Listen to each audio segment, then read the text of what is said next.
La Confédération AES attend du groupe des PDSL une solidarité agissante, y compris en veillant au respect des textes et des principes internationaux. Nous devons donc nous mobiliser chaque fois que des pays ou organisations ont recours à des blocus, des mesures coercitives unilatérales et autres sanctions illégales et illégitimes comme moyen d'enclavement, de pression politique et de déstabilisation contre les pays en développement sans littoral. Monsieur le Président, c'est donc avec beaucoup d'espoir que la Confédération AES prend part à la présente conférence qui nous permet d'évaluer l'état de mise en œuvre du programme d'action de Vienne en faveur des PDSL pour la décennie 2014-2024 et d'envisager de nouvelles perspectives prometteuses.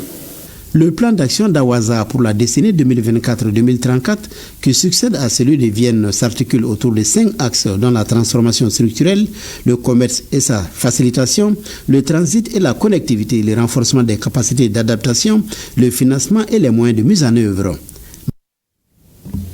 Voilà, troisième conférence des Nations Unies sur les pays en développement sans littoral. La rencontre offre l'opportunité de trouver des solutions et forger des partenariats afin de relever les défis. Le Premier ministre a pris part à la cérémonie d'ouverture présidée par le chef d'État du Turkménistan. Envoyés spéciaux, Mamari Koni et Aloutouri. Monsieur le Président du Turkménistan, Mesdames et Messieurs les chefs d'État et de gouvernement, Monsieur le Président du groupe des pays en développement sans littoral, Monsieur le Secrétaire général des Nations Unies, distingués invités, je voudrais avant tout propos vous transmettre les salutations chaleureuses et fraternelles des pères fondateurs de l'Alliance des États du Sahel, leurs Excellences le capitaine Ibrahim Traoré, président du Faso, chef de l'État, le général d'armée Assimi Goïta, président de la transition, chef de l'État de la République du Mali, président de la Confédération AES, et le général d'armée Abdourahmane Tchani, président de la République du Niger, chef de l'État. Je voudrais ensuite exprimer, au nom des États membres de la Confédération AES, ma profonde gratitude aux autorités turkmènes pour l'accueil bien chaleureux et l'attention particulière dont nous faisons l'objet depuis notre arrivée dans cette belle ville d'Awaza. La Confédération des États du Sahel, entourée de 11 pays voisins et côtiers, couvre environ une superficie de 2 800 000 km² et compte environ 75 millions d'habitants, majoritairement jeunes. Elle est riche de ses terres fertiles, de ses cours d'eau, de ses sources d'énergie et constitue l'un des plus grands réservoirs en ressources minières du monde. Toutefois, les 3 États de l'Interland cumulent bien malgré eux une grande partie des défis communs aux pays en développement sans littoral, tels que les coûts élevés des transports et les délais d'acheminement allongés. En dépit de ces difficultés, ils ont été victimes ces dernières années, sous des prétextes politiques fallacieux, de la violation de leur droit à l'accès à la mer et depuis la mer, ce droit pourtant consacré par plusieurs textes comme la Convention des Nations Unies sur le droit de la mer de 1982, dite Convention de Montego Bay, ainsi que la Convention de 1965 relative au commerce de transit des États sans littoral, nécessite d'être respectée et sa violation mérite une condamnation ferme des Nations Unies. C'est le lieu de remercier la République de Guinée, la République islamique de Mauritanie et la République togolaise pour avoir constamment maintenu leur solidarité avec nos pays en gardant leurs frontières ouvertes. La Confédération AES attend du groupe des PDSL une solidarité agissante, y compris en veillant au respect des textes et des principes internationaux. Nous devons donc nous mobiliser chaque fois que des pays ou organisations ont recours à des blocus, des mesures coercitives unilatérales et autres sanctions illégales et illégitimes comme moyen d'enclavement, de pression politique et de déstabilisation contre les pays en développement sans littoral. Monsieur le Président, c'est donc avec beaucoup d'espoir que la Confédération AES prend part à la présente conférence qui nous permet d'évaluer l'état de mise en œuvre du programme d'action de Vienne en faveur des PDSL pour la décennie 2014-2024 et d'envisager de nouvelles perspectives prometteuses. En attendant la réalisation des objectifs fixés à Vienne,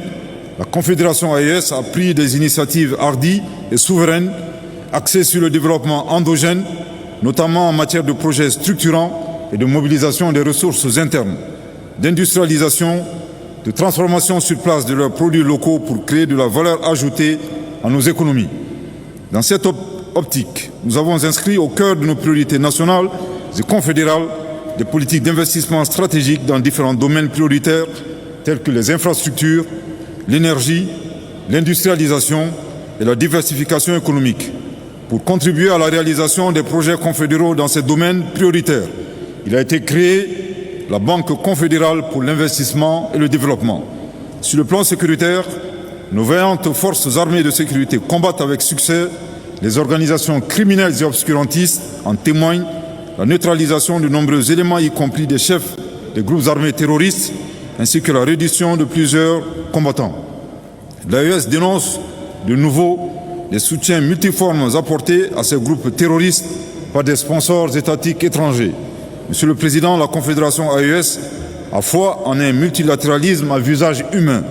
celui qui fait de la coopération et de la solidarité entre les peuples un moteur de développement véritable. À cet égard, nous devrions redoubler d'efforts pour une mise en œuvre effective des domaines d'action prioritaires du programme d'action des pays en développement sans littoral. Du reste, une attention particulière mérite d'être accordée au PDSL dans tous les processus intergouvernementaux, notamment celui relatif à la préparation de la Convention cadre des Nations Unies sur la coopération en matière fiscale, en ce qui concerne la réduction des coûts du transport, des frais de transit et la facilitation des échanges commerciaux. Nous sommes convaincus qu'une fois convenue, cette convention aura un impact certain sur la mobilisation des ressources internes en minimisant les évasions et autres fraudes fiscales qui entachent depuis des décennies l'exploitation de nos ressources naturelles par des multinationales. Au nom de cette même solidarité internationale, il importe d'œuvrer